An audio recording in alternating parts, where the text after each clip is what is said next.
देवा, तुम्ही त्या स्नेहा असं का म्हणलासा? का काय बाय वाईट घडणार आहे म्हणून? बनू, जिथे शुभ आहे तिथे अशुभाचे अस्तित्व हे असणारच. हा या सृष्टीच्या निसर्ग चक्राचा नियमच म्हणावा लागेल. पर तेव्हा तर समधे सुखात राहत होते, समधीकडे चांगलं चाललं होते. बनू, आणि अशाच वेळी बऱ्याचदा अहंकार जन्माला येतो. आता आपण सर्वश्रेष्ठ आहोत अशी भावना जन्माला येते आणि त्या अहंकाराचा सर्वनाश करण्यासाठी देवांना धावून जावं लागतं. देवांना अवतार घ्यावा लागतो आणि त्याच वेळी अशीच परिस्थिती निर्माण झाली.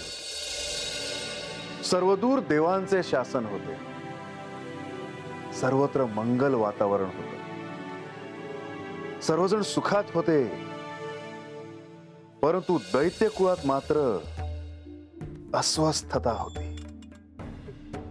दैत्य कुळात देवांचा शत्रू अरुण, ज्याचा निवास पाताळात होता, त्याच्या मनात केवळ एकच इच्छा होती की देवांचा पराजय करायचा.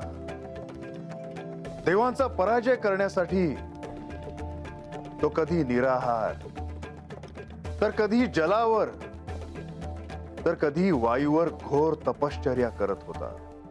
कोणाची प्रार्थना करत होता तो दैत्य? तो दैत्य गायत्री उपासना करत होता. गायत्री उपासना?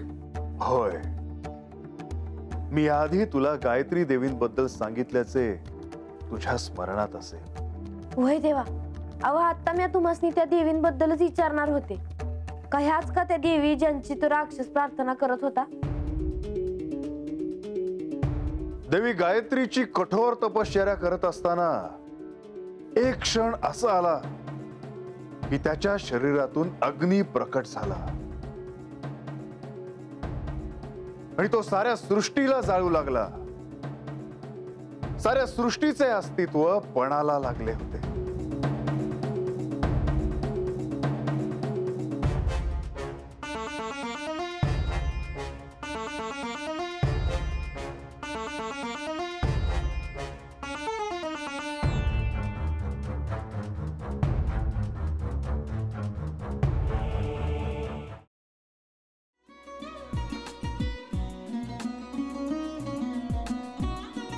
लावू का?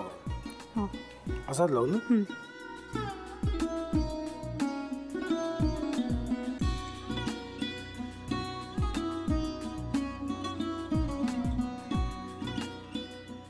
आता काय करायचंय? आता आपण ड्राय स्टफिंग दुसरं काय करणार आपण त्यात?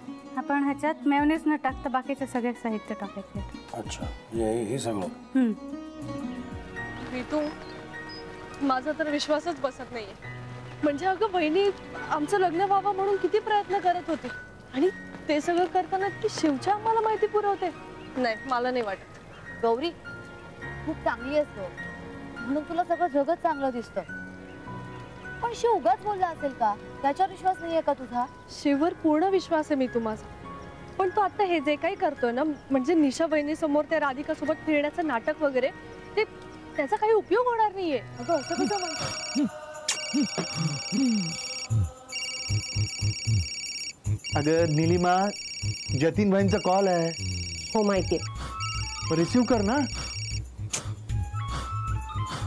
अगं बघ, कट झाला. आता तू रिसीव केला नाहीस म्हणून ते मला करतील. अब पुन्हा आला बघ. घे बघू.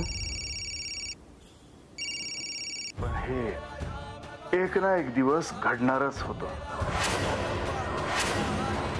आता मला कळलं तुम्ही 2 दिवस झाले काय सांगत होता ते.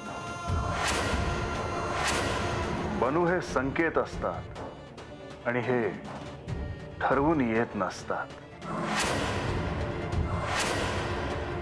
मी बाहेर तुमची वाट बघते.